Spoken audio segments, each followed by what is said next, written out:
ইসরায়েলের অধিকৃত Syrian Golan মালভূমির একটি সামরিক ঘাঁটিতে এক ইসরায়েলি সেনা আত্মহত্যা করেছেন।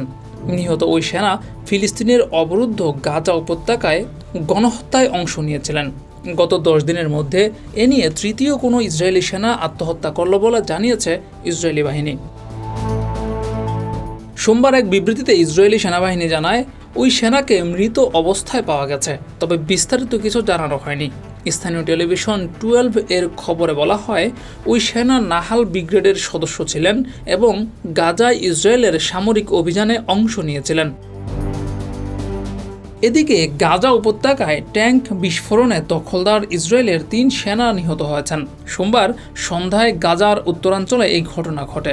বিস্ফোরণে আরও একজন আহত হয়েছেন, তার অবস্থা গুরুতর বলে জানিয়েছে ইসরায়েলি প্রতিরক্ষা বাহিনী।